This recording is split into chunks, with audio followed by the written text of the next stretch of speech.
Plus Closed Doors. Written by Ibtisam Abu Mayaleh. May God have mercy on my grandmother.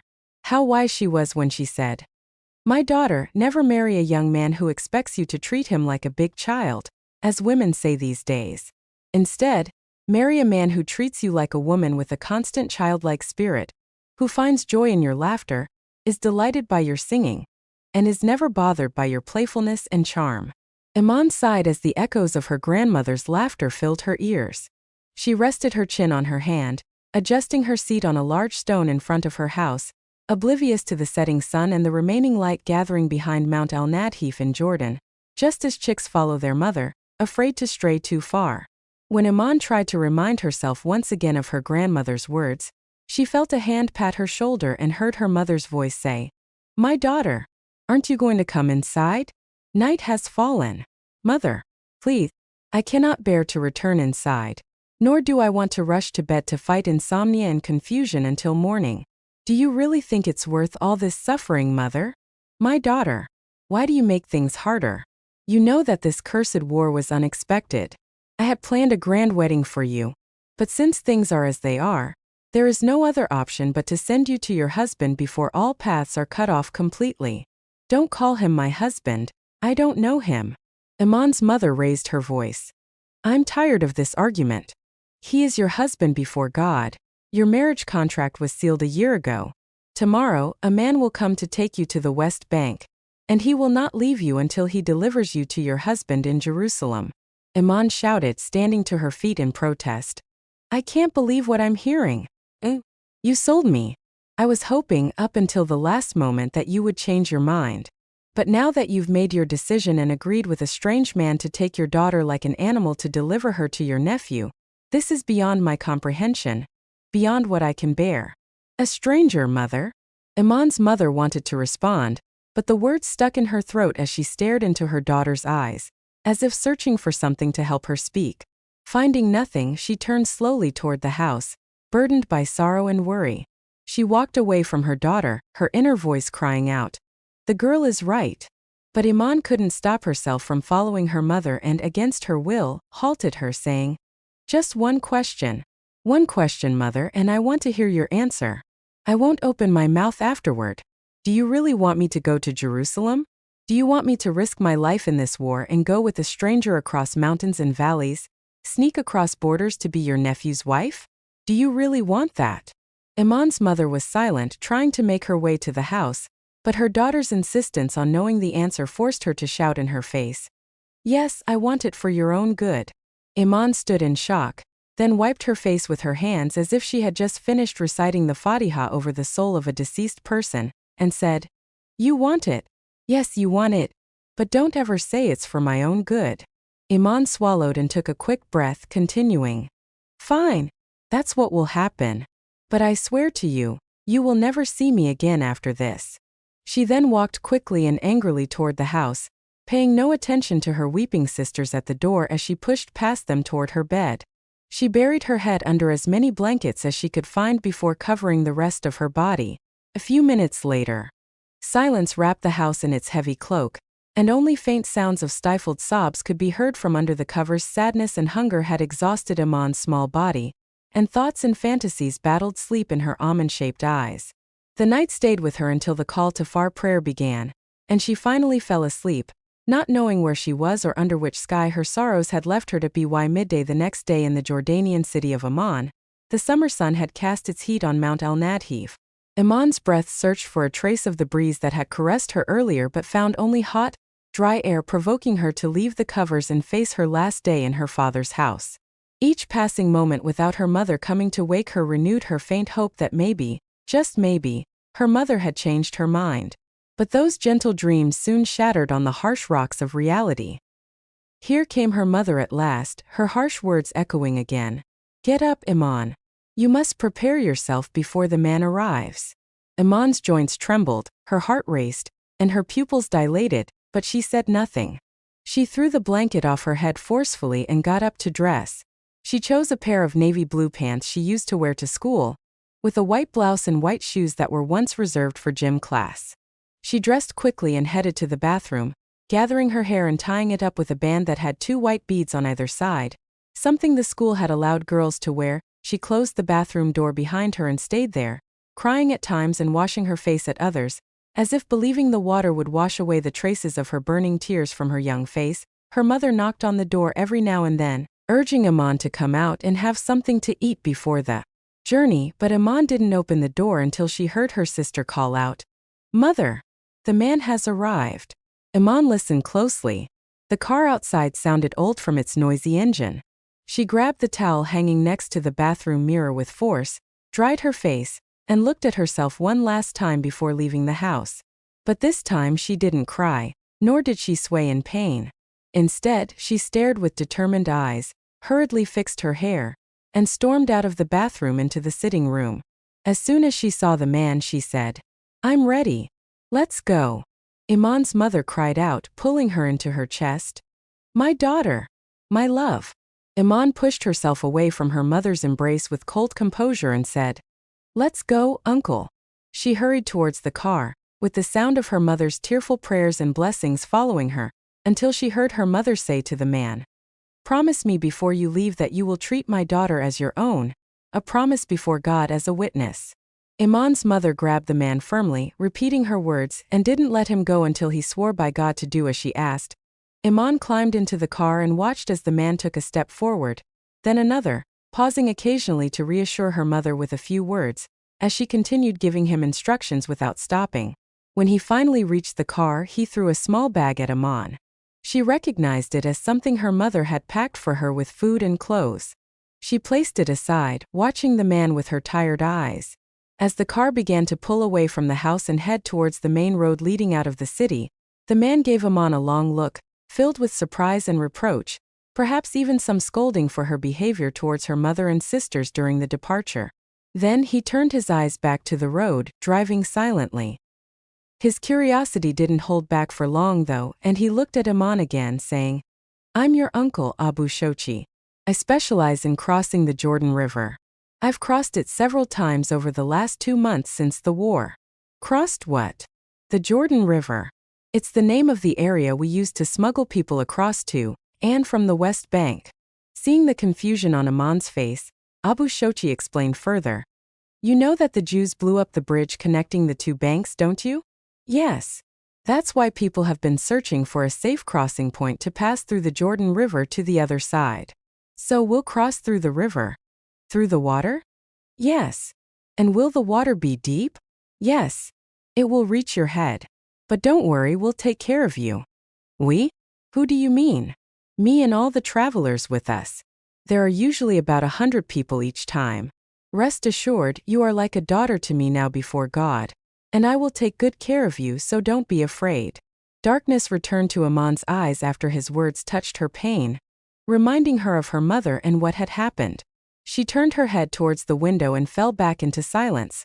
Sensing something hidden behind her sad gaze, Abu Shochi's curiosity pressed him to ask, "How many times have you visited Jerusalem?" "I've never been." "How's that?" "According to what I know, you're returning with me to your husband." "He's not my husband. I don't even know him." "What are you saying, girl?" "If what you're saying is true, I'll take you back to your mother immediately." "Tell me, what's your story?"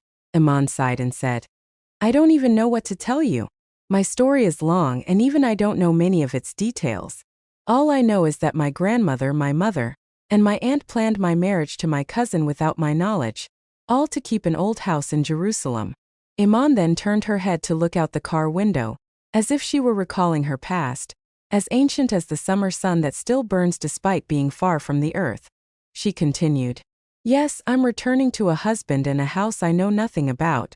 My story is very long, and I don't think you'd want to hear it. The road is long too, and I'll drive slowly if need be. But I'm determined to know your story before we cross over to the West Bank. So speak." "There's nothing much I can tell you, uncle. The rest of the story is about my grandfather and his house. As for me, I'm nothing but a sacrifice offered as a ransom for that house. Tell me your grandfather's story and the house if you like. Don't you see that we'll be traveling together until tomorrow? What's the harm?" Iman turned back to the window, her sadness growing. She wondered if it was appropriate to discuss her family's personal matters with a strange driver, but she found herself saying, "May God have mercy on my grandmother." She then looked at the driver and said, as if not intending for him to hear the words, "I was very attached to her, and I loved her character so much." She sighed and continued, "My grandmother. She was the most beautiful girl in Jerusalem. She learned how to sew and mastered it with such fine taste that she became the center of attention, desired by many families. But she rejected every suitor and insisted on marrying no one but my grandfather. My grandfather's stories were on everyone's lips. The British occupation was searching for him everywhere, even though he was still very young."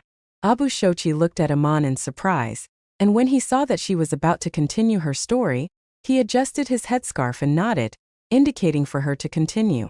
Words seemed stuck in his throat due to his intense attention to her story. Aman went on. He was only 12 years old when he saw the British soldiers taking over his father's work. How could he not? His father owned a cave in one of the mountains of the city of Lifta, where he worked on manufacturing gunpowder. My grandmother often told me about the jarn, a large stone with a big hollow where rough gunpowder was placed.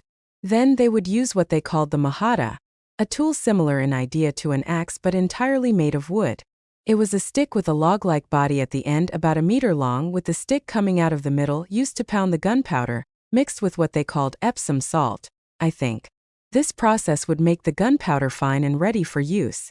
The problem was, in those days, gunpowder was restricted to the British and forbidden to the resistance fighters. My grandfather couldn't stand to see his father and his workers toil, making explosives for the British to use against their own people, even though he was so young. He often noticed, on quiet nights, light knocks on their door that wouldn't stop until his father opened it. And with his own ears, he would hear some of the resistance fighters begging his father for just a handful of gunpowder, and he would feel devastated seeing his father unable to fulfill their request. The important part of the story is that my grandfather, due to his young age, was responsible for buying food, bread, and vegetables for the workers every day. So he found a way to hide a bag of gunpowder among the bags of food and pass through the soldiers undetected. This allowed him to deliver it to the resistance. Soon, the British soldiers began to notice that the resistance fighters were able to blow up their vehicles, warehouses, and more. They went mad and started searching for the source of the gunpowder that was reaching the fighters. Iman looked at Abu Shochi, as if suddenly realizing something, and said, "Are you sure you want to hear the rest of the story?" "Yes, absolutely. In my line of work, I live off stories, and I'm eager to hear your grandfather's tale. Please continue." All right. Orders came to tighten control over everyone going in and out of the gunpowder cave. My grandfather waited for 2 days, during which he would push his small wooden cart, sit with the soldiers, joke with them, and offer them fruits and vegetables from his bags. He gained their trust, so much so that when he started carrying a bag of gunpowder hidden among the food, he passed through them without being searched.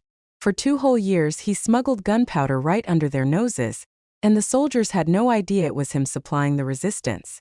Then, one day, orders came from Britain to increase the search efforts, and they replaced the soldiers guarding the cave with new ones. My grandfather was distressed, seeing himself unable to deliver the gunpowder to the resistance. Days passed, and he couldn't figure out a way to befriend these new soldiers. So, he decided to take a risk and try to smuggle a bag of gunpowder hidden among the food, as he had done before. But this time he was caught. The soldiers arrested him on the spot. Of course, they beat and tortured my grandfather in ways you can't even imagine. They threw him into a juvenile detention center because of his young age. The center was full of young boys, and among them was a muscular boy who loved boxing and was feared by everyone. When he saw my grandfather and spoke to him, he realized that this was the boy the British government had been searching for over 2 years. He was thrilled to meet him and took a liking to him, showing him respect. He decided to teach my grandfather how to box and took him under his wing. In less than a year, my grandfather became a new man, strong and muscular, feared by those who saw him. The first thing he thought of was revenge on the prison guard who bullied the children every time he opened or closed the door. When the opportunity came, my grandfather beat the guard until he was unconscious and escaped without anyone noticing. With that, my grandfather became the most wanted man by the British government, but this time for attempting to kill a soldier. He had no choice but to join the resistance fighters in the mountains and caves. After days and nights of solitude in the barren land without food or water, my grandfather's heart filled with nationalism and hatred for the occupation. He was determined to find a way to supply the resistance with gunpowder again. My grandfather knew the gunpowder cave had a hidden back entrance that the British didn't know about. He decided to risk his life and sneak in at night to steal some gunpowder and deliver it to the resistance, despite the soldiers stationed at the cave's main entrance. Abu Shochi, clearly moved by the story, said, "Your grandfather was truly a hero. I think I've heard a similar tale from the elders in our village. Wasn't his name Othman?" "No, it was Hassan." Yes, Hassan. But didn't he eventually become friends with some of the senior British officers, and one of the wealthiest men in the city?" "Yes, and he continued supplying the resistance with gunpowder until the very end." "I've heard that too. But how did he manage to do all that without betraying the country?" "Exactly. He was a unique man. The British began raiding the neighborhoods, beating people, throwing vegetables, bread, and groceries to the ground, trampling them with their feet and horses, and demanding that the people turn in Hassan in exchange for being left in peace. After these raids were repeated several times, people began knocking on my great-grandfather's door, begging him to turn in his son to end the suffering. One day, while my grandfather was visiting his mother in disguise, she stood firm and swore that he must surrender himself to free the people of the city, and even the people of other cities, from the British torture. When my grandfather objected and told her about the beatings and torture he had endured in prison, she said, "Then we'll go to Abu Rabi. He's a prominent Bedouin chief in Beersheba, with great influence over the British government. His requests are always granted. We'll ask him to negotiate your surrender on the condition that you won't be tortured. Let's see what he says." Iman looked at Abu Shochi, and seeing his rapt attention, she continued, "Abu Rabi ordered a military uniform for my grandfather, dressed him in it, and took him to the British military governor. He negotiated my grandfather's surrender on the condition that he wouldn't be tortured. The governor gave his assurances, and Abu Rabi pointed to my grandfather and said, 'This is him.' My grandfather was only 15 years old, but despite his age, the soldier trembled at the sight of him and yelled at his men to arrest him. Naturally, he ordered my grandfather to be tortured severely. My grandfather's story spread everywhere, and it even caught the attention of the High Commissioner at the time. He began devising a plan to destroy my grandfather's reputation. He didn't want him to become a role model for the young men around him. So, the High Commissioner himself went to visit my grandfather in prison. When my grandfather was brought before him, the High Commissioner stood up from his seat and saluted him with the military salute, raising his hand above his ear as they do. He ordered my grandfather's chains to be removed and for the torture to stop. A few days later, my grandfather was released. My grandfather had become very observant of what was happening. The British patrols began visiting the gunpowder cave, bringing senior British officers with them to sit with my grandfather and socialize. They would then take him along on their inspection tours around the city, believing that if people saw him with them, they would think he was a traitor and lose all respect for him. But my grandfather was smarter than them.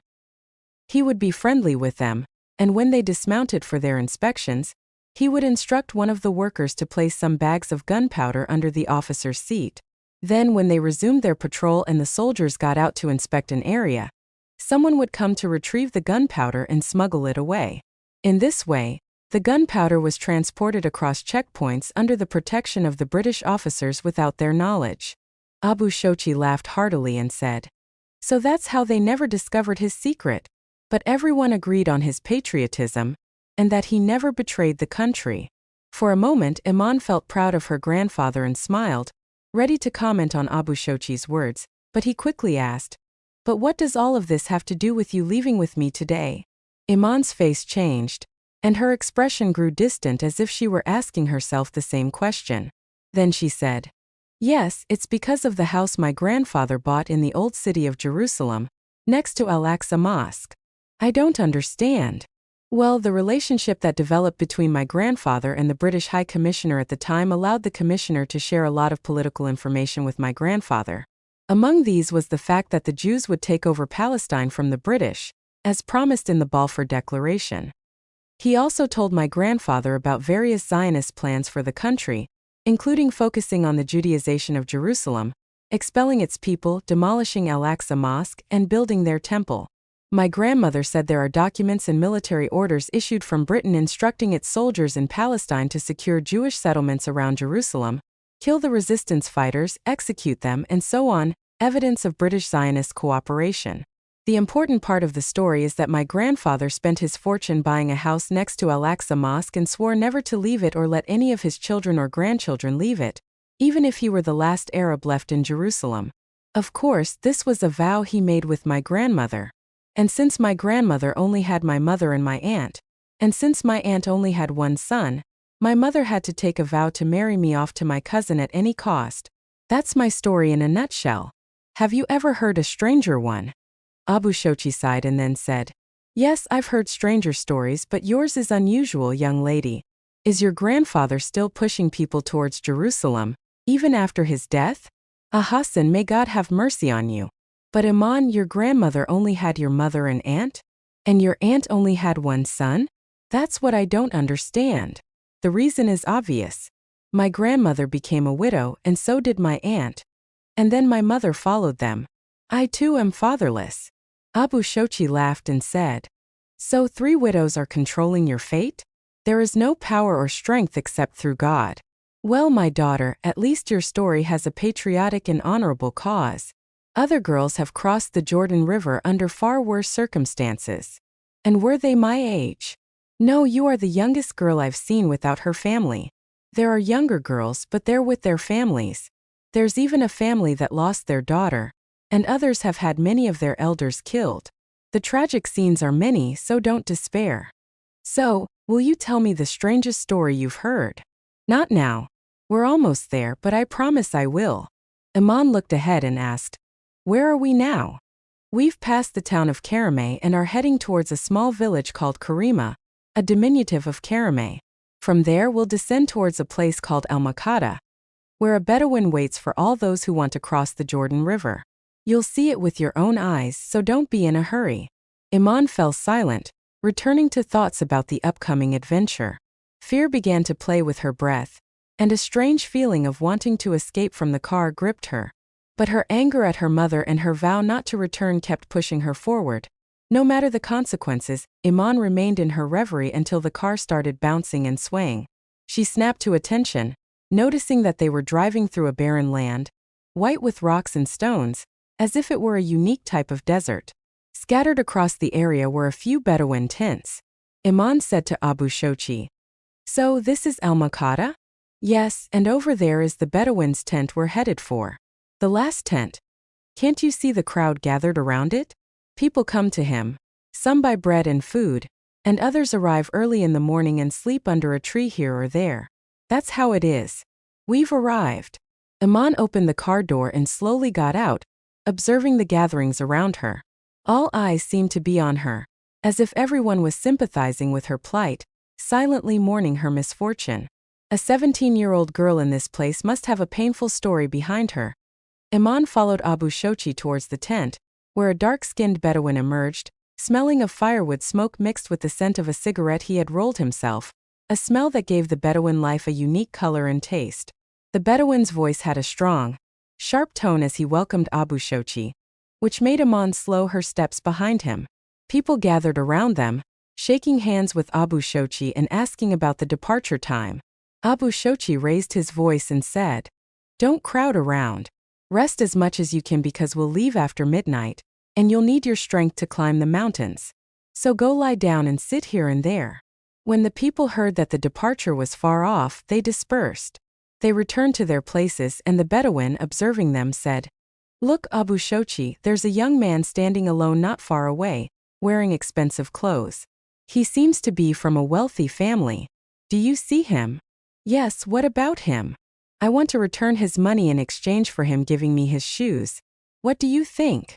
Did you ask him about that? No, you ask him. No, he looks strong and quick-tempered. I can't talk to him. Don't you see he prefers to stay alone rather than mingle with the people? Leave me be and hurry up with that cup of coffee. Abu Shochi entered the tent, throwing himself on the Bedouin's guest bed. He looked at Iman and said, You can sit wherever you want, here or outside. Eat the food your mother prepared for you. Tomorrow will be a tough day. Iman didn't know where to sit, as there were only two strange men in the tent. So she preferred to go back outside to the car. But when she reached it, she found the wealthy young man leaning on its hood. She hesitated to open the door, but the young man noticed and turned towards her, saying as he moved closer, "I'm sorry, let me help you." He opened the car door for her and stepped back. Iman looked at him silently, surprised, then glanced at his shoes and smiled. She didn't realize he had noticed her gaze until he surprised her with a question. "What's the matter? Is there something wrong with my shoes?" Iman's face turned red with embarrassment, and she began to speak, her words coming out disorganized and flustered. No, your shoes are nice. I mean, there's nothing wrong with them. I didn't mean to laugh. All right, no problem." The young man took a few steps away from Iman, then extended his hand to shake hers, saying, "I'm Rami." Iman shook his hand while glancing at the people around them, as if she disliked being seen in this situation, and said, "Nice to meet you. I'm Iman." Rami laughed and said, "All right, I see you're nervous. Just know that the people here don't care about anything. They meet each other, share their worries, and then part ways for no reason. Everyone is preoccupied with their own troubles, so don't think they care about us. In the end, we'll all travel together and then go our separate ways." Iman closed the car door, as if Rami's words had made her see the truth for the first time. It was just a few hours of company, and then they would part ways. Sitting here or there with this or that person wouldn't mean anything at all, so Iman, sitting on the ground in the shadow of the car, said, "I'll sit here.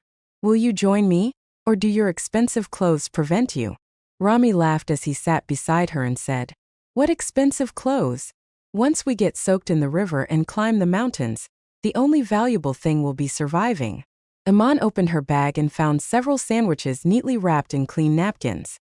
Smiling, she said, "So you'll eat some of these sandwiches with me and tell me your story. I'm sure there's a story behind every person crossing." Rami laughed and started selecting a few routine sentences to curb Iman's curiosity. Meanwhile, the night began to fall over the land of Al-Makata, and drowsiness started overtaking many of the exhausted people scattered around. Abu Shochi stepped out to check on Iman, and he was surprised to see her sitting with Rami, the young man he had hesitated to approach. This time he hurried towards them, saying, "Welcome, young man. Iman, will you introduce us?" "Of course. This is Rami from Jerusalem, and this is Abu Shochi, the guide as everyone calls him, who will lead us across the border." "Welcome, welcome. Welcome, son. You're quite a strong and tall young man. I believe your company will be beneficial. Where have you come from?" "From Britain." "Britain, the land of the English. And you also seek Jerusalem." Then Abu Shochi let out a hearty laugh, as if he had just invented a new joke. Iman smiled and said, "He has a house in Jerusalem, and he doesn't want the Jews to take it." Of course. You've reminded me of the strangest story I've heard, Iman. Sit down and I'll tell you."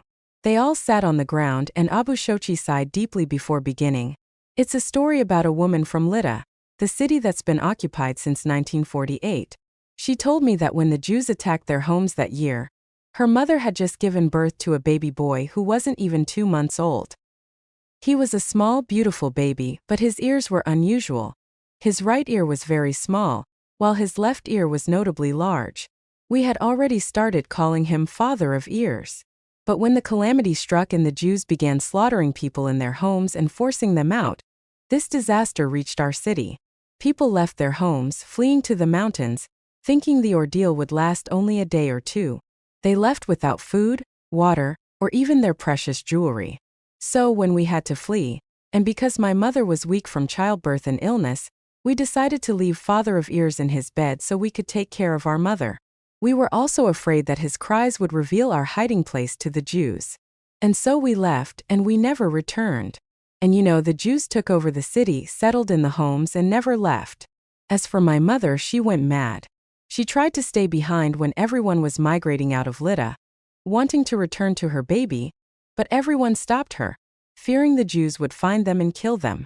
Eventually, the migrants scattered to different cities, and everyone settled somewhere. But my mother kept trying to return to Lydda again and again, to ask about her son.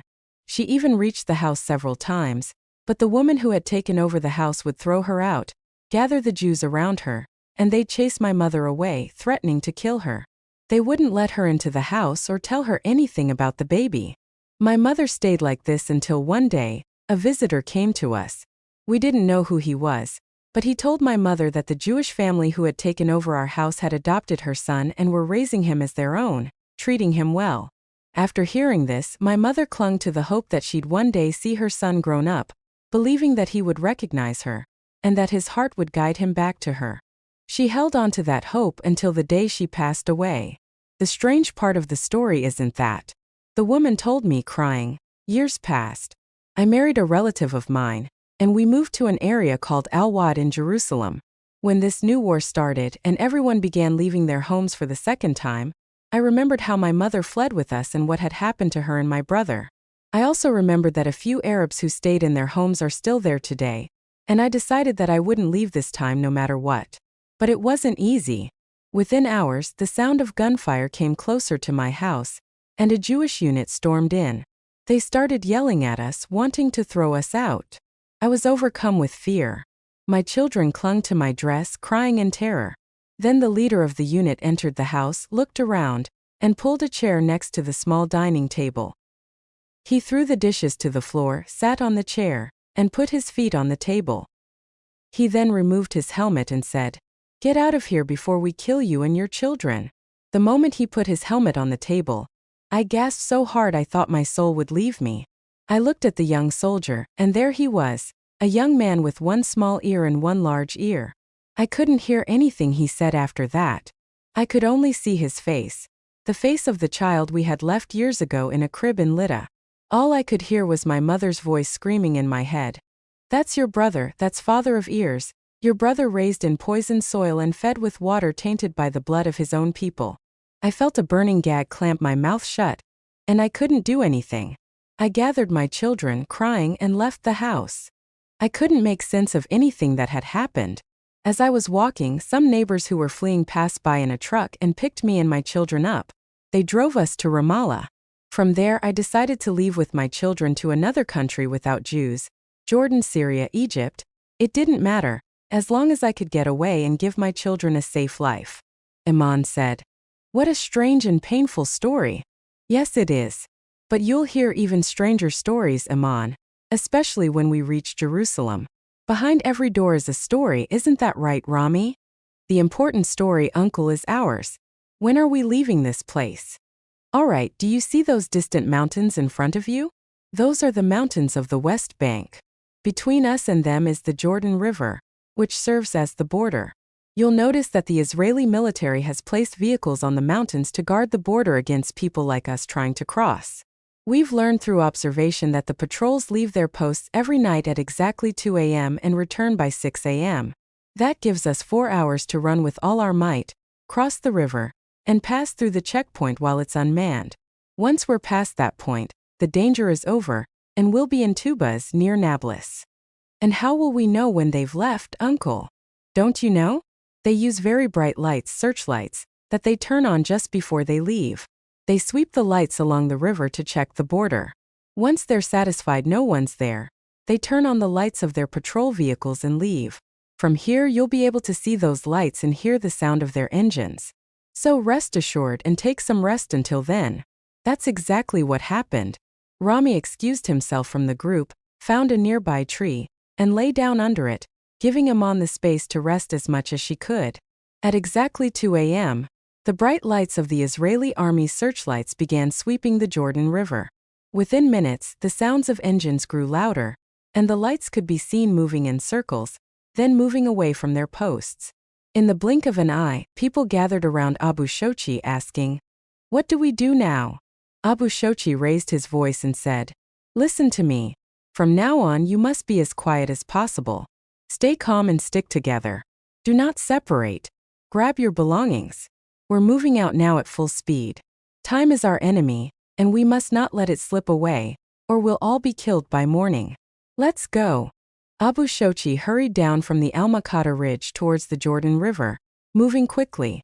Everyone followed behind him, and in the rush, he forgot that there was a girl depending on him, expecting him to take care of her from the start of the journey. This left Iman running after him through the large crowd, fear coursing through her body. In just moments everyone had moved ahead, and she found herself at the very back. Thoughts of sitting down and giving up crossed her mind, but suddenly a strong hand grabbed her, and Rami's cautious voice urged her to keep moving. Iman gathered the last of her strength and ran with him, catching up to those who had gone ahead. When they reached the river, Abu Shochi shouted, "I need some men to form a human chain in the river. You go in carefully and stand where the water reaches your knees. You follow him, hold his hand, and stand beside him in the water. Then you grab the next person's hand and do the same." Suddenly Abu Shochi started calling out, "Where's Rami? Where's the British young man, Rami?" Rami let go of Iman's hand, noticing her fear, and whispered to reassure her, "Don't be afraid. I'm with you. Hold on to this bag for me, and I'll take it from you when we reach the other side." The bright summer moonlight allowed Rami to see a weary smile on Iman's face before he left her and went to Abu Shochi. The latter said, "You're the tallest among us, so you need to cross the river using this human chain. Stand in the deepest part of the river, right in the middle. Do you understand?" "Yes." Rami headed into the river, stopping in the middle where the water reached just below his neck.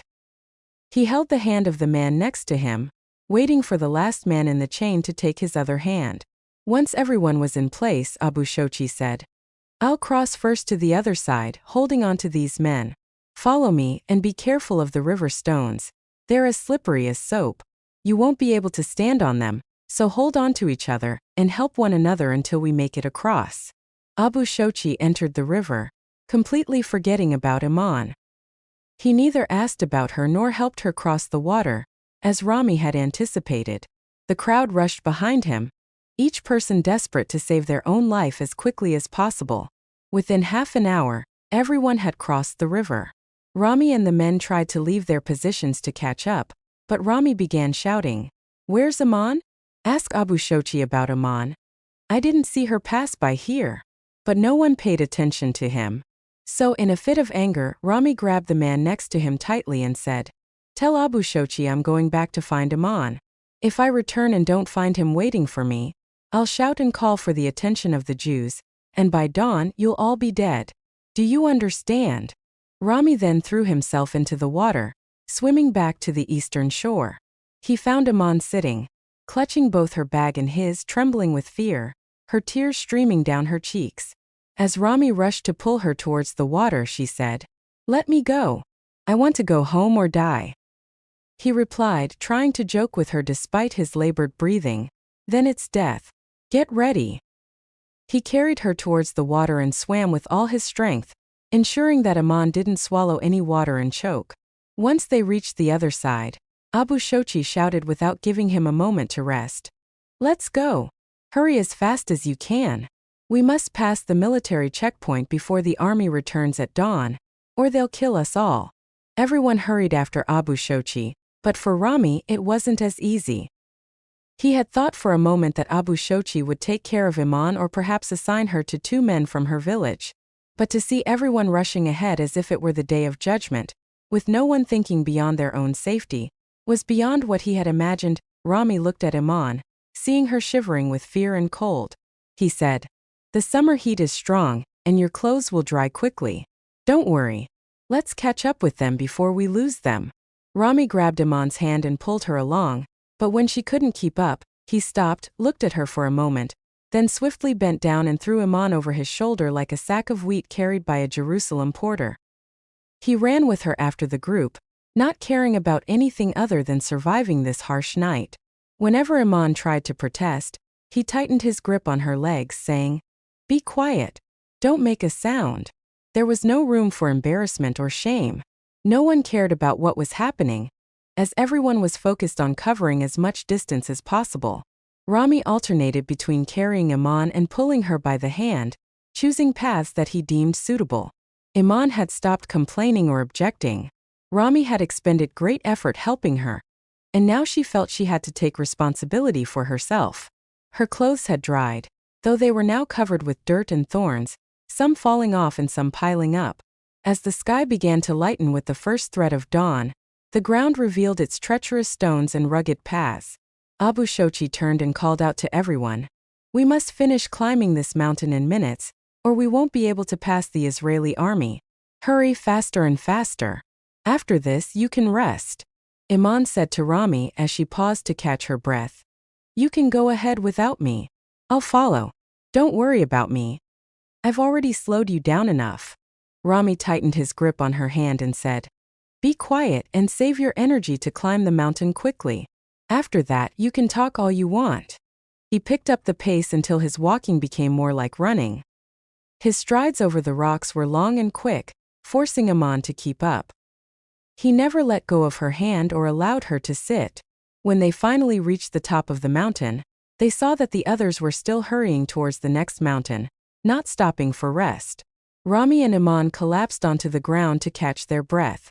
A man passed by, saying as he continued walking, Don't you hear the engines of the army vehicles? Get off the mountain, it's safer for you. They're Jews, man. Rami quickly stood up and said to Iman as he grabbed her hand again, Let's go. If we fall behind, we won't know the safe way to the city. Iman hurried behind him, carrying 2 light bags in her hands. If one of them hadn't been Rami's, she would have thrown them both into the mountains out of exhaustion. As the first rays of dawn broke through, Iman began seeing strange things scattered across the mountains, which she had thought were untouched by war. There was a large boot belonging to a Jordanian soldier, an overturned car and bodies everywhere. Some skeletons, some scattered bones, and shoes that had outlasted the clothes, all silently declaring, We were here. Israeli planes killed us before we reached the border. They didn't let us live inside our own borders. There was no time for Iman and Rami to stop, to pay respects, or to throw some dirt over the scattered bones. They kept moving quickly, as Rami had intended, towards the next mountain. He knew the path led to his home and family, but Iman didn't know what home she was rushing towards. Mountains followed by more mountains, lands and trees leading only to more lands and trees. Every spot, perhaps under every tree, held someone's story. Iman began to believe she was traveling to a land of endless stories. When they reached the next mountain, Iman looked up to see where the others had gone but saw no one. She said to Rami as she tried to sit on the first rock she could find, They've left us behind. Yes, they know the way now. We're almost there, Iman. It's just past 6 a.m., which means the Israeli patrols have already passed behind us to the checkpoint. We're safe now. Then let's sit for a bit. Iman sat on the rock, and Rami was about to sit beside her when they heard a voice from the mountain ahead. Don't sit. I've been waiting for you. Come on. Rami looked toward the voice and said, It's Abu Shochi waiting for us up there. Come on, let's hurry to him. Rami stood up, but Iman couldn't rise.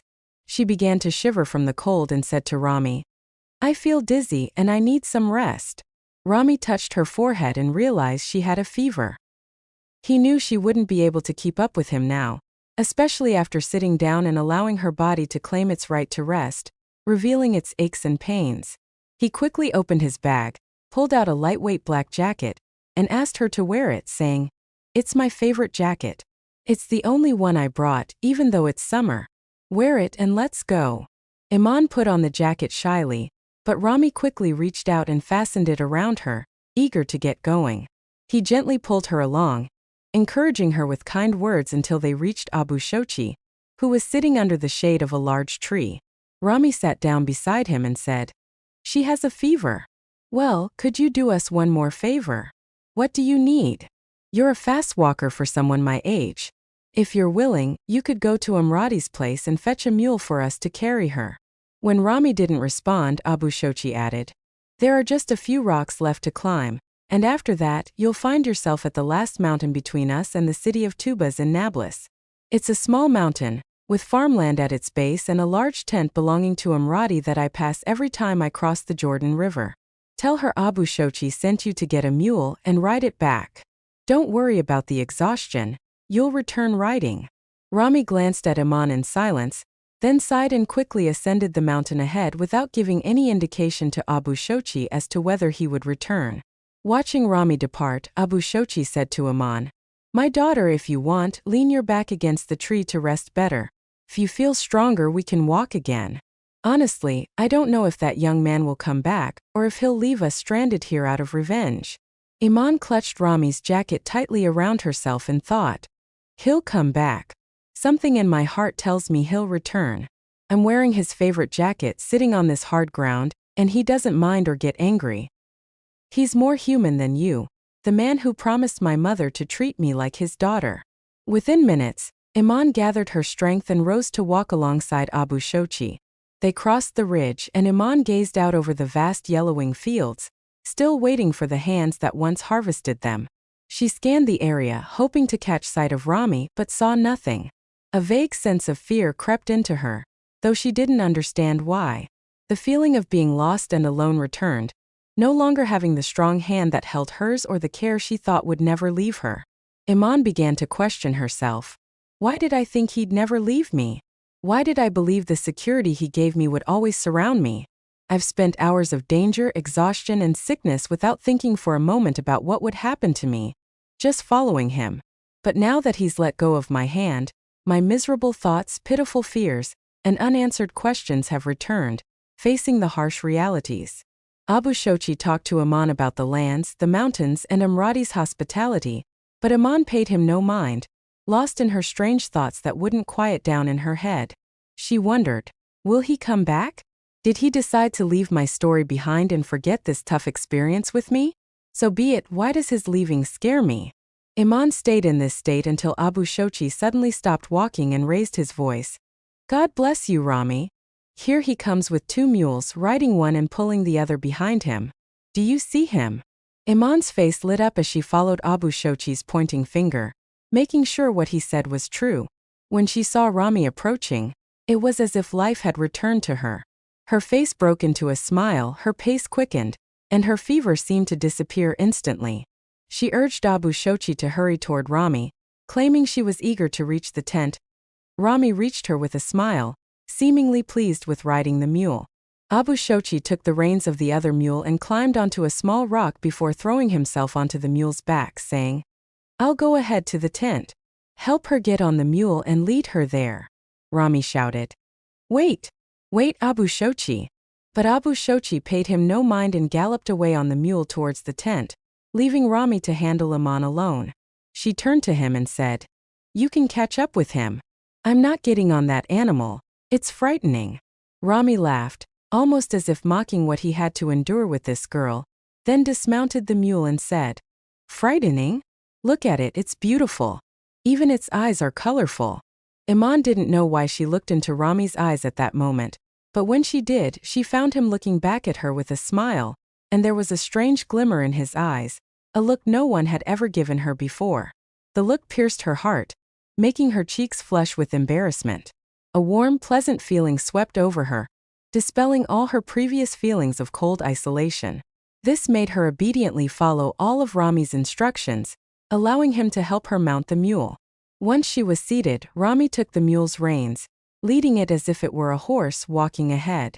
But as soon as the mule started moving, Iman's voice rose in a plea, asking to be let down, as the rough terrain made the mule's walk uneven, bouncing up and down as if threatening to throw her off. Rami's laughter at her reaction gradually eased her fear, and soon she was laughing with him, enjoying his remarks and forgetting the gloomy thoughts that had filled her head just moments before. We've arrived. Rami said this with a deep sigh, as if he had gathered all his breath in one go. Iman, emboldened by some unknown force, asked him, So we'll part ways now? Rami gave her a bittersweet smile, looked at her for a moment, then lowered his head and led the mule in silence without answering. When they reached the back of the tent and he tied the mule up, he turned to help her dismount. Looking up at her, he said, If you don't mind, I'd like to know your address in Jerusalem. Maybe I can visit you to check on how you're doing. Iman stayed silent and quietly dismounted the mule, aided by Rami's strong hands. Once she was safely on the ground, he stepped back and added, I understand you don't want me to. Iman turned to him as if wanting to interrupt and said, No, but I don't know my address. How's that? Aren't you going to your home? How do you not know the address? Iman carefully folded Rami's jacket, placed it back into his bag, and as she handed it to him, she said, Thank you from the bottom of my heart. If it weren't for you, I wouldn't be alive right now. So, do you have an address? Honestly, I don't know my home's address. Someone will be waiting for me at the bus station in Jerusalem. That's all I know. Then let me give you my address. That won't help either. No matter how much you describe it, I won't be able to find it. Today will be my first time entering Jerusalem. Iman finished her sentence and quickly made her way toward the tent's entrance, seeking out Abu Shochi. She found him sitting comfortably at the head of the tent, smiling as if he hadn't been gasping for breath and exhaustion just moments earlier. The three of them gathered their strength after resting in Amrati's tent. She had generously offered them cold yogurt, fresh bread, and cool water from her special clay jug. They left her place grateful, praying for her well-being.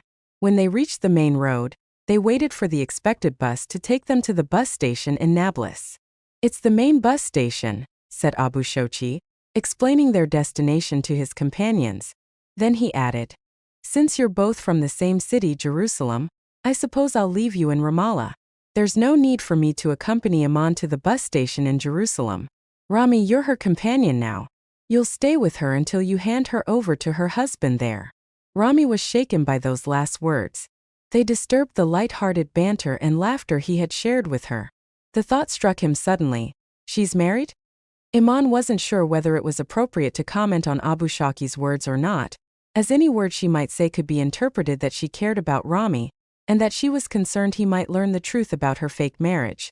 However, the clear and powerful truth in front of her made her smile and think to herself that this companionship had come to an end, and that they should both go their separate ways and forget about each other. Iman's face showed signs of discontent, and Rami glanced at her quickly, then turned his whole body toward the road, as if he didn't want her to see the impact of the words on him. When Abu Shoki saw her silent reaction, he said, "So we've agreed. Here's the Nablus bus. Let's get on." Iman boarded the bus, her hot breaths alternating in her chest between inhaling and exhaling. There was no hand holding hers, no friend offering support, only thoughts that seized her every time she fell silent, invading her mind once again. The voice within her asked, "Won't this day ever end? Won't the sun set? Won't I be able to throw my body onto my bed and close my eyes like any normal person? I don't want to know my aunt's address, or the details of her son's face. I don't want to see my grandfather's house. I just want to be done with this day." It was less than half an hour later when the passengers disembarked at the Nablus bus stop. Iman followed Abu Shoki with quick steps, as if she feared losing him. When he stopped to talk to some men sitting in a small room, she stood, eavesdropping a little and glancing around, afraid that Abu Shoki might leave her in this place, especially since she couldn't find Rami anywhere around. One of the men, the eldest among them, looked at her and said, "There is no power nor strength except in God. She's just a young girl. Go, dear child, down this path where I'm pointing, and you'll find clean bathrooms with water, and perhaps some soap. Clean off the dirt and thorns that cling to you, then return. You'll find Abu Shoki here waiting for you. The bus won't leave for at least 15 minutes. Iman hesitated, not caring much about what he said, until Abu Shoki called out to her, "Hurry up. I don't want to miss the bus." Iman hurried toward the women's bathrooms at the station, as if searching for a place to hide from the whole world, wanting to be alone for just a few moments. As soon as she closed the door behind her, she leaned against it, began to cry, and hid her face, wishing for death with every passing moment. She still felt as if she were in a vast, endless maze, being passed from hand to hand, from place to place, terror upon terror, anxiety upon anxiety. Her mind flashed back to the bathroom in her home, to the mirror she cried in front of just before she left. She turned to find another small mirror left on the bathroom sink, as if forgotten by a woman who had passed through here. Another woman with another story, perhaps a happy one, who had maybe carefully groomed and beautified herself before leaving. Women, after all, care about these little details in moments of happiness. Iman picked up the mirror and looked at herself, finding a dirty face and tangled hair, with bits of something that looked like straw caught in it. Though she didn't know where it came from, she began removing the debris from her hair, and when she couldn't get it all out, she stuck her head under the faucet and started washing it, despite the cold water. Then she searched again for any leftover soap here or there, washing her face, hands, and feet. Within minutes, Iman was clean, though her clothes were dripping with water, clinging to her trembling body from the cold. Iman quickly opened her bag, thinking she had some clean clothes in it. When she pulled something out, she found it was a beautifully colored, well-tailored dress that her mother had carefully sewn for her to wear when she first met her fiancé. For a moment, Iman hated the idea of wearing it, but her poor condition forced her to change her clothes and dry her hair with the old clothes to keep the new dress from getting wet. Her mother had made sure to pack new clothes and shoes for her, wrapped in many plastic bags to prevent them from getting wet. As Iman left the bathroom, she threw all those bags and clothes into the trash, then hurried toward Abu Shaki as if she were a different girl, a young woman who had just descended to earth, with shoes untouched by dust and wet hair unscathed by the sun. Abu Shaki glanced at her as he stood at the door of the room, wanting to urge her to move faster, but he didn't recognize her. He kept looking away from her, then behind her, waiting for the Iman he knew to appear. When she finally stood close to him, he looked at her up close and said, "Are you Iman? By God, I've been looking for you among the people behind you." Abu Shaki said this, then began to walk slowly away from the station room. He waved goodbye to the men, and left with Iman, smiling and joking with her. When they reached the Nablus Jerusalem bus, he boarded and went to buy the tickets. Meanwhile, Iman walked behind him, scanning the seats to choose a place for herself. Her eyes fell on Rami, who gestured for her to come over, saying that he had saved a seat for her. Iman approached Rami, and as she sat down, he whispered with a smile, "If it weren't for Abu Shaki, I wouldn't have recognized you." Iman laughed as she heard him continue, "Let Abu Shaki handle himself. He can sit wherever he likes. The bus is almost full of people." Rami fell silent and adjusted his seat, his face suddenly full of questions, all pressing him to start asking about Iman. However, he refrained until the bus began preparing to leave, and the sound of the engine rose. He found himself asking, "What's your husband's name? I might know him." "He's not my husband. He's just my cousin." "I don't understand. Aren't you married?"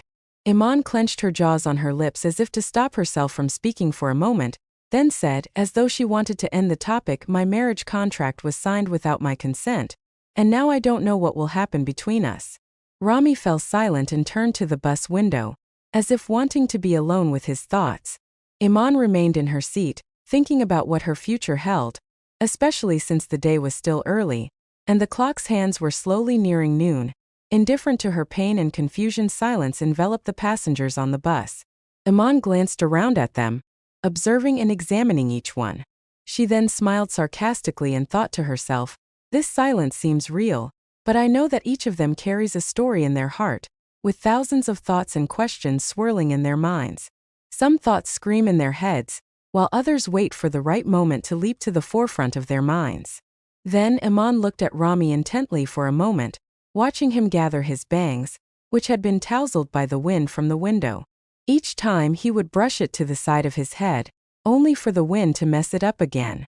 She smiled as she noticed the mountain dust that still traveled with him, settling on his shoes and coloring many spots on his clothes. She said to herself, "I will always remember this sight. I will always remember that a strong, kind-hearted young man was sent to me by God during this deadly journey to be my refuge, my safety, my strength and my support." The bus sped along with the travelers, covering the roads, stopping occasionally to pick up or drop off passengers. The driver spoke loudly each time to a chosen passenger, bombarding them with questions. Each time, his eyes would meet Rami's in the mirror, as if about to pounce on him with his questions. However, Rami would glare back at him with a stern look, forcing the driver to pick another passenger as his next victim. The bus arrived in the city of Ramallah, and Abu Shaki stood up, signaling the driver to stop as he prepared to leave. He turned toward Rami and Iman to bid them farewell, but he couldn't help approaching their seat to shake hands with them. He wanted to emphasize to Rami that he shouldn't leave Iman until she was safely delivered to her family. As he was about to exit the bus, he noticed that Iman had once again developed a high fever and was trembling. He said to Rami, "Wrap your coat around her again. She'll be with her family in just a few minutes, and she'll be all right." Quickly, Rami pulled his coat out of its bag and draped it over her shoulders, letting it fall onto her back. She wrapped herself in it again as the bus continued on its way, leaving Abu Shaki behind. The bus seemed almost empty now, except for an elderly woman sitting next to the driver and a man who appeared extremely tired, carrying a burlap sack, most likely containing what he had managed to pick from one of the orchards. The remnants of dirt on the sack and a few green leaves poking through its holes were evidence of this. At the back of the bus, near the last seat, sat Rami and Iman, while the driver couldn't seem to take his. Iman didn't know if it was appropriate to comment on Abu Shaki's words or not. Any word she said would be understood as if she cared about Rami, that she cared for him to know about her false marriage.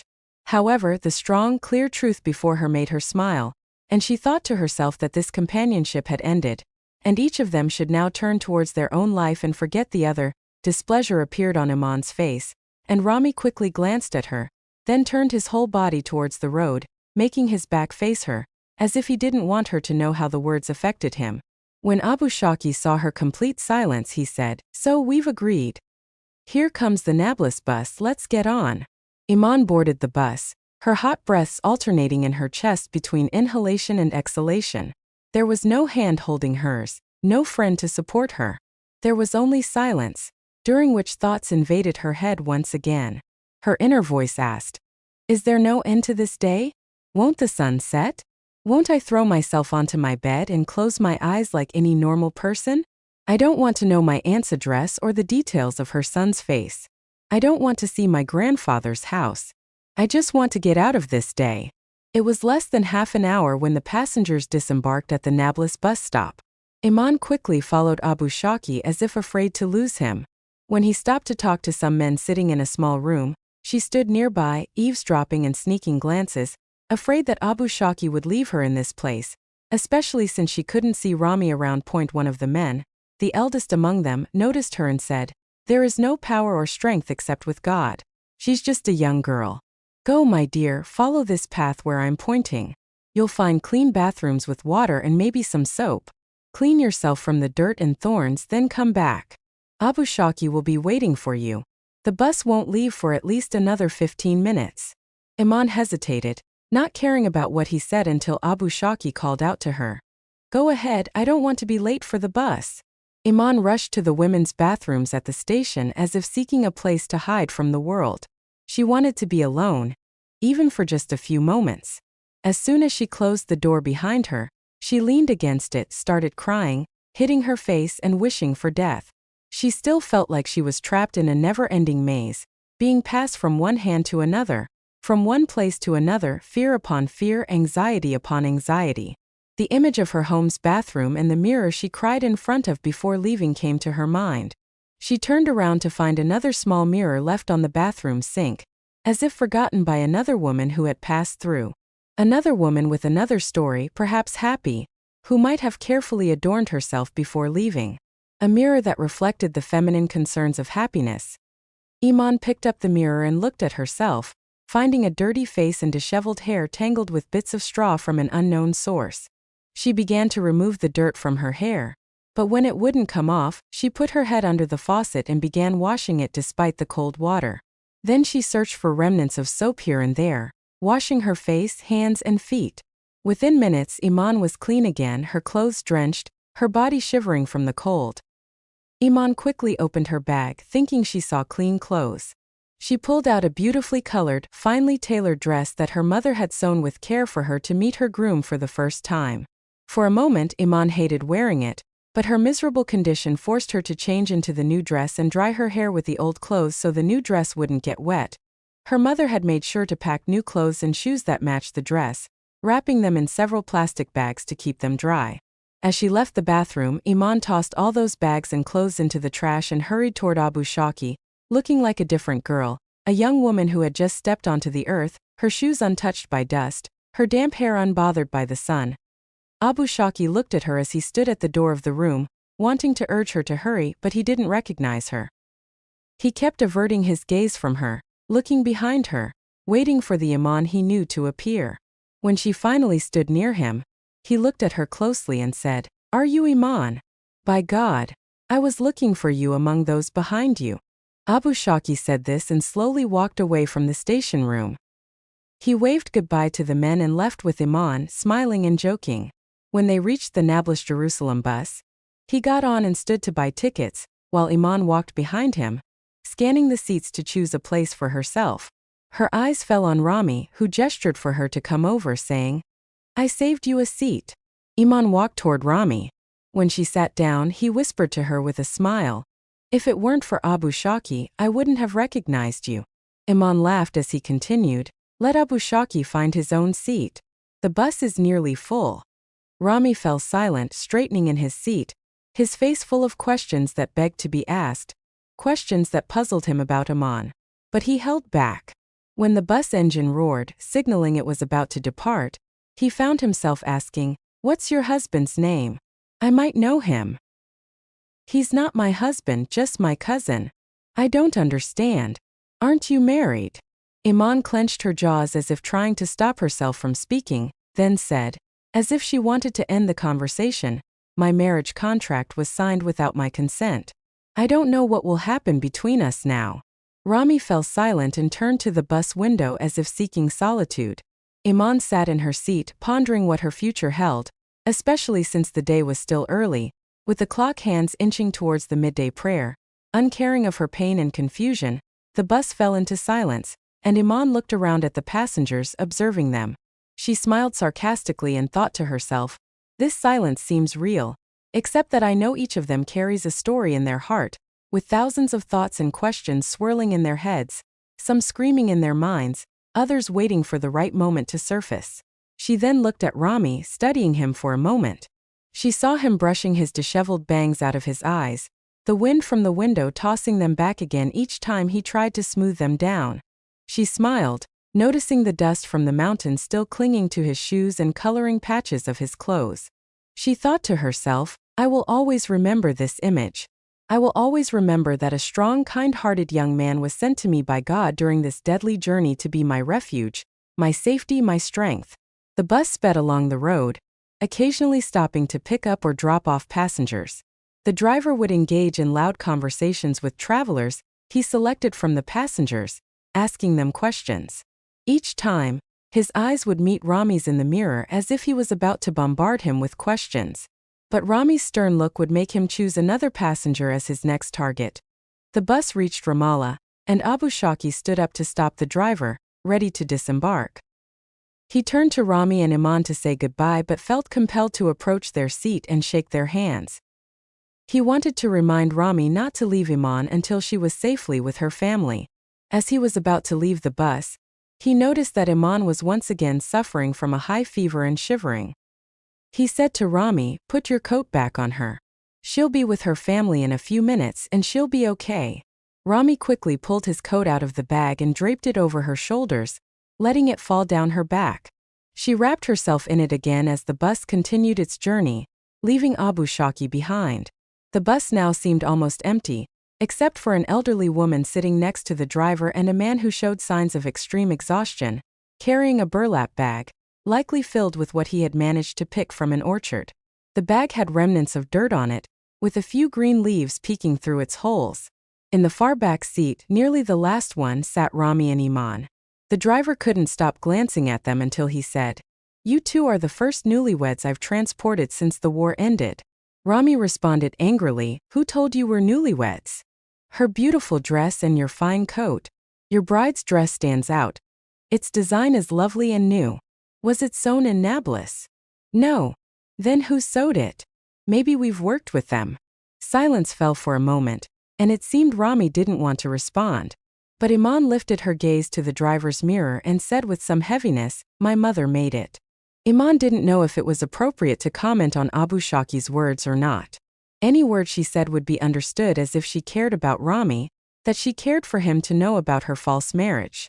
However, the strong, clear truth before her made her smile, and she thought to herself that this companionship had ended, and each of them should now turn towards their own life and forget the other.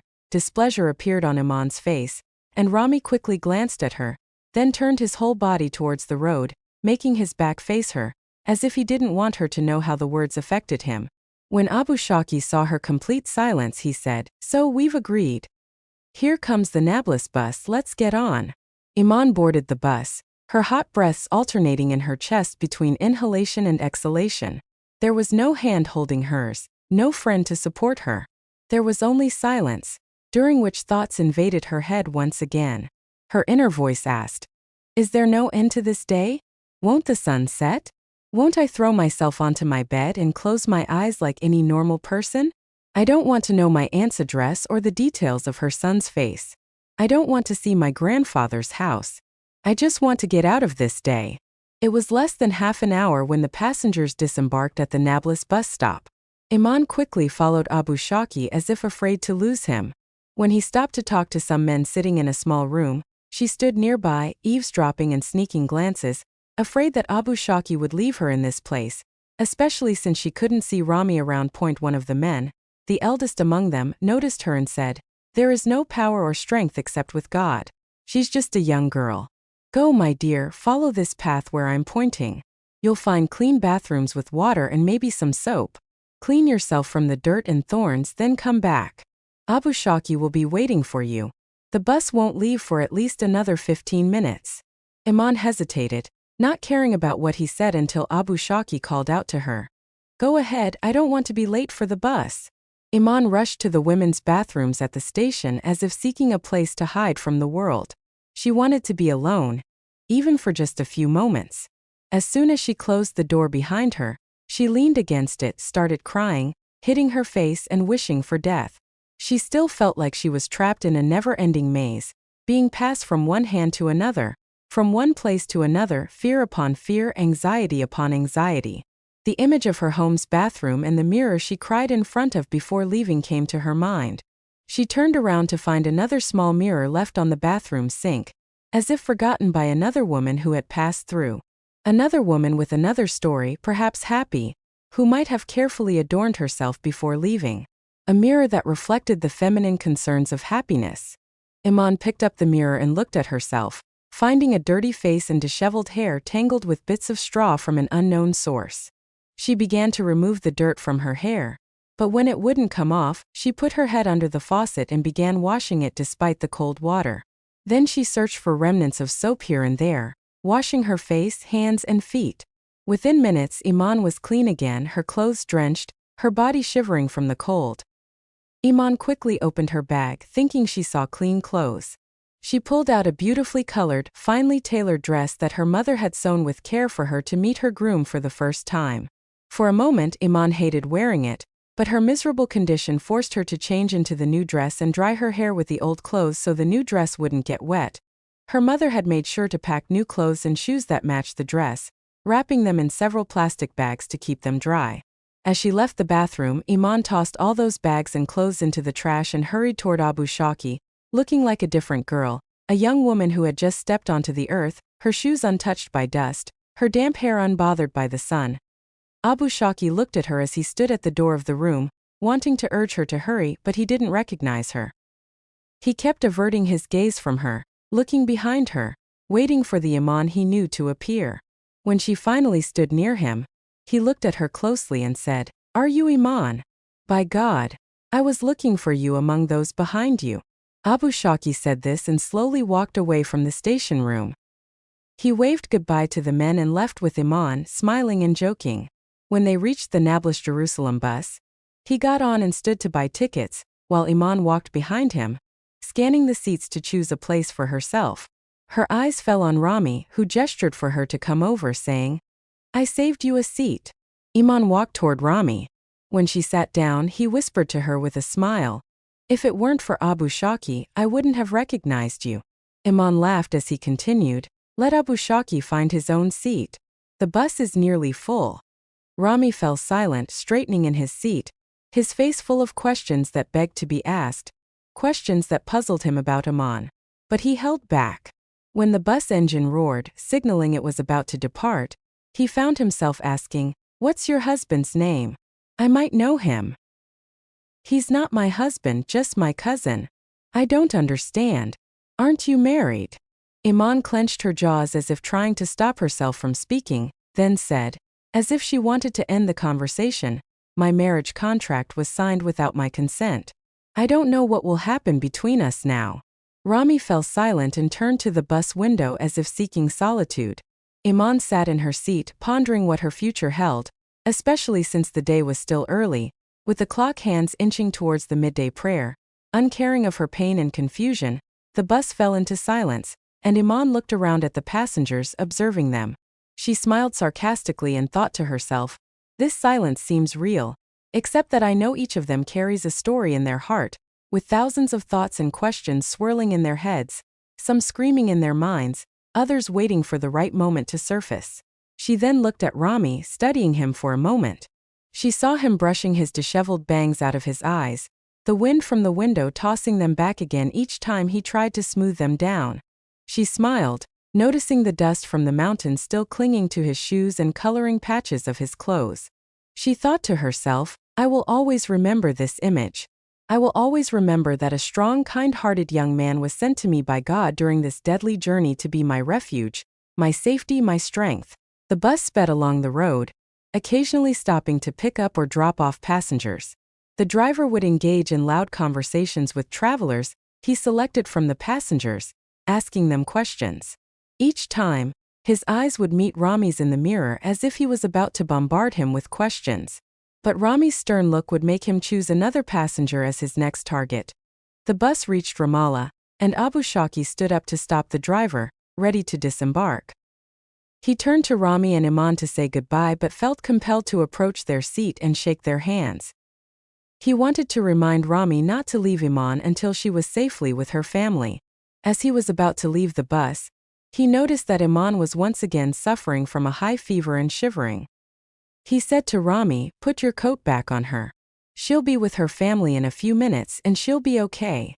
Rami quickly pulled his coat out of the bag and draped it over her shoulders, letting it fall down her back. She wrapped herself in it again as the bus continued its journey, leaving Abu Shaki behind.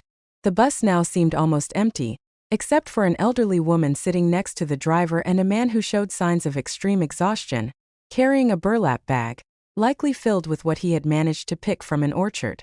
The bag had remnants of dirt on it, with a few green leaves peeking through its holes. In the far back seat, nearly the last one, sat Rami and Iman. The driver couldn't stop glancing at them until he said, "You two are the first newlyweds I've transported since the war ended." Rami responded angrily, "Who told you we're newlyweds? Her beautiful dress and your fine coat. Your bride's dress stands out. Its design is lovely and new. Was it sewn in Nablus? No. Then who sewed it? Maybe we've worked with them." Silence fell for a moment, and it seemed Rami didn't want to respond. But Iman lifted her gaze to the driver's mirror and said with some heaviness, "My mother made it. She's in Jordan." The driver was surprised and asked, "And who is your husband?" "I have no husband," she said with difficulty. The driver laughed and said, "You're beautiful and skilled at sewing. You're lucky, young man. Hold on to her and take care of her." Rami didn't respond, so the driver added, "Here comes the mosque sheikh waving at me. I love picking up these sheikhs. I have so many questions that I can't find answers to." He opened the bus door, and a sheikh boarded. From his cloak and the red fez wrapped in white, it was clear that he was a sheikh appointed by the Islamic endowments. The sheikh greeted everyone and quietly took the first empty seat he found, while the driver's eyes followed him like a new prey. Moments later, as the driver returned the bus to the road, he cleared his throat and said, "How are you, our sheikh?" "Praise be to God," the sheikh replied. The driver's eyes lit up as he had now opened a conversation with the sheikh, and he continued, "Sheikh, I have a question that's been puzzling me. The truth is, I've asked it to many educated people, but I haven't found an answer. The Jews, our sheikh, say that Jerusalem belongs to them because our prophet Moses, peace be upon him, led them out of Egypt to it. This is also found in the Quran, so they aren't lying. If Jerusalem is the promised land, why don't we leave it to them? Why do we fight them for it?" The sheikh replied in a low voice, as if he wanted to end the conversation, "Jerusalem is never a Jewish city. It's Islamic. Then how do you explain Moses, peace be upon him, leading them from Egypt to here?" The sheikh remained silent, looking displeased, as if he didn't want to answer. Iman then said to Rami, "I know the answer." When she lifted her gaze toward the driver, she found him watching her as if he wanted her to continue. When she fell silent, he said, "You know the answer. Tell us." Iman, overcome with embarrassment and shyness, said, "Jerusalem is a holy city, pure to its Lord. God promised it to the believers among his servants. That's why you find that every prophet who came to earth passed through it and worshipped at Al-Aqsa Mosque specifically. It's the mosque that Adam, peace be upon him, built when humanity first existed on earth. As for Moses, peace be upon him, he assumed that the Jews who followed him were the faithful group that should settle in Jerusalem, so he led them out of Egypt towards it. But if you carefully think about the verses of the Quran, you'll discover that the Jews weren't sincere in their faith. On the contrary, they disbelieved in Moses, peace be upon him, and objected to what he brought from the religion of God. Despite the many miracles they saw with their own eyes, performed by God through Moses, peace be upon him, they worshipped the calf and said, "We want to see God openly." So God became angry with them, and Moses, peace be upon him, despaired of their faith. He didn't lead them to Jerusalem. Therefore, Jerusalem was no longer the promised land. Instead, God punished them by making them wander in the Sinai desert for 40 years, and they never entered Jerusalem. The driver, now serious in his tone, said, "Yes, yes," and then the Muslims came. The driver sighed after saying that, then looked at Rami and said, "My boy, you've been blessed with a woman who's almost perfect. Don't lose her, and may God bless her for you. She's a true woman, a true woman." Rami looked at Iman and found her clutching his coat tightly around her slender, trembling body. He said to her quietly, sensing her fear of the unknown she was about to face, "We're almost there. I'll stay with you until I hand you over to your family, so don't be afraid." Iman smiled and leaned her head back on the seat as if she found comfort in his words. Everything around her fell silent, and the bus seemed to move faster than before. No sound filled her head except for the image of a person named Hassan, who would be waiting for her in a few minutes. What surprises might he bring her on this endless day? The bus stopped at the Jerusalem bus station. The driver stood up from behind the wheel, turned to the passengers and said, "Thank God for your safety." He then left the bus, leaving its doors open. In the blink of an eye, the passengers jumped out behind him, each heading towards their own destination, except for Iman, who remained frozen in her seat. Rami stood up and began looking out the bus windows here and there, hoping to see a young man approaching or stopping passengers to ask about Iman. After about 10 minutes passed without anyone showing up, Iman, holding back the sound of crying and fear behind her rapid breaths, said, "What will I do now? What if no one comes?" Rami looked at her, his face filled with confusion, and then resumed scanning the faces of the passers-by around the bus, hoping to see Hassan. Iman, her voice rising with annoyance, said, "Of course I'm risking my life to come to him, and he doesn't even bother to wait for me. I hate him. I don't want him." Rami sat back down next to her, trying to calm her down, saying, "Maybe he's been asking about you for hours. We're late, as you know. Maybe he's so worried that he's asking around on other buses. Why don't we get off and look for him?" Iman calmed down a bit and was about to follow Rami's suggestion and get off the bus when a girl approached the door and asked, "Is this the bus from Nablus?" "Yes." The girl climbed a few steps, then looked around the bus, left and right, not seeing anyone but them. She then asked again, "Could you be Iman? I'm looking for a girl named Iman who came from Jordan." Iman was silent for a moment, as she had never expected a girl to ask for her, especially since her aunt had only one son, Hassan. She asked in surprise, "Yes, I'm Iman. Who are you? Thank God I found you." The girl quickly boarded the bus, warmly welcoming Iman and hugging her. Iman stood frozen in place, looking at Rami, who slowly stepped back and said, "Well, I guess she's a relative of yours." "Yes, she'll take me home, so thank you. Then I leave you in God's care." Rami looked at Iman for a long moment, as if making sure she no longer needed him. All he saw were lost, wandering eyes that didn't know what was happening to her. He said as he left the bus, "Stay safe, Iman." Rami jumped off the bus. Suddenly, Iman ran after him and watched as he slowly walked away. She called out to him loudly, and when he turned to look at her, she didn't know what to say. She grabbed his coat and said, as if she had found a reason for calling him, "Your coat." He waved to her as he walked away and said, "I'll get it back someday, I promise. Keep it with you for now." Then he turned and hurriedly disappeared from sight among the buses. Iman looked around and found the strange girl waiting for her. She asked, "So who are you?" "Yes, I'm Afaf, your aunt's neighbor, a nurse at Al-Mutla Hospital. Why didn't my aunt come to pick me up, or even her son Hassan?" Afaf remained silent for a moment, then placed her hand on Iman's shoulder, urging her to walk. She then said, as if she had finally decided to reveal a serious secret, "Didn't anyone tell you what happened?" Tell me what? The truth is, Hassan was shot in the leg during the war 2 months ago. Iman remained silent as if another door had been slammed in her face. She looked around as though searching for Rami, wanting to run to him, or maybe she wanted to tell him to come and hear the news. But there was no way for that. Iman started walking behind Afaf with heavy steps, and she didn't understand why her field of vision suddenly narrowed. She could see nothing but Afaf's feet hurrying in front of her, and only caught a few words from Afaf's continuous chatter. Her breath quickened in her chest until she thought she would faint. Iman didn't notice until Afaf was standing directly in front of her, speaking loudly and clearly, waving her hand in front of Iman's face. I'm here. Can anyone hear me? Didn't you hear what I said? What? I said this is the Jerusalem wall. Have you seen it before? Iman turned towards the wall, looking at it with contemplation and admiration.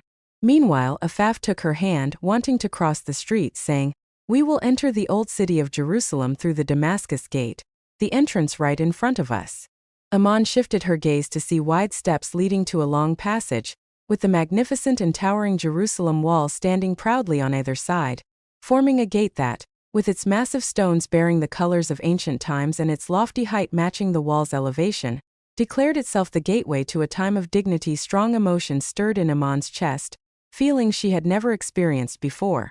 The awe of the city took hold of her, making her imagine that the stones of the wall were whispering to her, saying, Why does mankind build and then tear down, strengthen the stones and then weaken? They hide behind walls, but their harm does not disappear. Then they die and are forgotten, while the stones remain, telling their story after them. Every stone in this wall and its gates holds 1,000 tales from 1,000 hands that carried it and 1,000 faces that passed by it through the rapidly turning pages of time, as if they were pages of writing blown by the wind. Iman suddenly snapped out of her thoughts when she heard Afaf say, Why did you stop? Come with me, there is much to see. If it weren't for your aunt waiting for you at lunch, I would have shown you Al-Aqsa. Al-Aqsa. Yes, I am in the city of Al-Aqsa. But where could it be among these tightly packed houses and the many shops on either side of this stone-paved road? Does it have space in the old city of Jerusalem, as Afaf calls it? Iman followed Afaf, turning inside the Jerusalem wall, stunned for a moment by what she saw. Just minutes ago, she had been on wide streets with modern transportation, and now she found herself in front of landmarks from another world, a city as if taken from fantasy stories, where time seemed to have stopped and painted colors on the walls of its buildings and the shapes of its shops. The ground was still paved with stone tiles that made no distinction between the footsteps of a sultan and those of a czar, and the more it was walked upon, the smoother and sturdier it became. Many alleys branched off on either side of the road, and the shops seemed as if they had been forced to transform, once grand homes, now standing with their arched doors proudly in front of passers-by. Old women sat on either side of the road, each trying to sell what they carried, plums, grape leaves and more, with looks in their eyes that made you wonder whether they were asking about their sorrows or answering your unspoken questions. Numerous carts were being pushed by boys who sometimes ran, and sometimes jumped onto them. Various smells filled the air, as if they had taken hold of the atmosphere there: coffee, spices, herbs of all kinds, transporting your imagination to India at times, to Babylon at others, and perhaps even throwing you into Yemen before bringing you back to the Levant. The shops were all adorned as if they had been selling festive celebrations for all days of the year since ancient times. They hung crosses in their windows next to crescents and displayed many greeting cards that made no distinction between the image of a mosque and a church. Often, a caravan of wooden camels, crafted from the wood of the sacred olive trees, would peek out from the shop windows. Iman was filled with awe as she walked behind Afaf, finding herself in front of a dark entrance despite the midday sun. The space was only a few steps wide and led to where daylight resumed. Iman raised her eyes towards the ceiling of that path, puzzled, for it was the first time she had seen streets with domed roofs. She smiled, saying to herself, so many domes, like half-moons descending in succession to announce the arrival of Ramadan at times and Eid at others. Iman suddenly stopped and turned around, deep in thought. How beautiful this city is! Here we read history as if it is present. Before us, on these paths, the footsteps of prophets walked. On the walls of its mosques and churches, their hands blessed and their heads bowed in worship to God. Iman was startled by Afaf's soft laughter as she said in a low voice, Look at your feet. Iman nearly bent down to confirm what she was seeing, but Afaf scolded her, saying, "You shouldn't look like that. It will upset the bakery owners. Although it's Uncle Abu al-Walid's bakery, our neighbor, as you can see, it's like a room underground. You descend to it via these narrow steps." Iman passed under that strange roof, revealing several entrances to neighboring houses, all inhabited. Afaf bypassed them all, climbing a few more stone steps, as if they were a continuation of the road, and said, "We've arrived." Iman looked around to find herself in a small courtyard with several doors leading to closed rooms. The windows were decorated with flower pots, some of the flowers cascading over old but neatly arranged benches. Iman looked around, searching for a gate or a bell to ring, but she found nothing of the sort. Instead, her attention was drawn to narrow steps that seemed to have stolen some space from the courtyard, leading to one or two rooms on the roof. Before Iman could say a word or ask, Afaf said, "This is your aunt's house. As for me, I rented a room and a kitchen from her on the second floor, where I live with my mother. As for Al-Aqsa, my dear, it's just a few meters away from here." Iman's mouth dropped open in astonishment as she saw the house she almost died to preserve. It was nothing but rocky walls, mostly as if it had been dug out here and there, with rough stone tiles that had lost their original appearance from the countless footsteps over centuries. The tiles still retained many bumps, and Iman almost lost her nerves as she imagined her mother sending her to live this bleak life. She felt like throwing herself on the ground, slapping her cheeks, and wailing at her situation, if only she hadn't noticed a gentle movement. A door opened, and from behind it appeared a kind woman who, for a moment, Iman thought was her mother. A few white strands in her hair suggested she was in her 50s, dragging her shoes as if she had just found them and hadn't taken the time to put them on properly. She approached Iman with warmth and affection, welcoming her and hugging her, thanking God for her safety. Iman remained stunned and silent, even though her aunt's embrace brought back memories of her mother's hug, the secure embrace of family. The scent of her clothes and their colors were exactly like her mother's, but despite all that, Iman couldn't understand why she felt like her tongue was tied, with no desire to say a single word. Her aunt took Iman by the hand towards another room, calling out, "Hassan, Hassan, Iman has arrived." Her aunt was about to open the door when Iman quickly pulled her hand away and took a few steps back. Several voices began shouting in her head.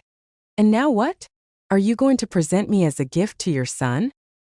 He doesn't even come out to greet me." Her aunt seemed to have understood what Iman was thinking and said, "Don't worry about anything, my dear. He has a severe leg injury that has kept him bedridden since the war. If he could come out, he would have come to greet you. Anyway, sit and rest from your journey while we prepare lunch for you." Iman threw herself onto the nearest chair, astonished as she watched Afaf preparing the food and setting the table. That was the last thing Iman felt before she lost consciousness on that chair. She didn't know how many hours had passed before they carried her to a bed in a third room that had been prepared for her before her arrival, where she remained under the care of Afaf, that strange nurse.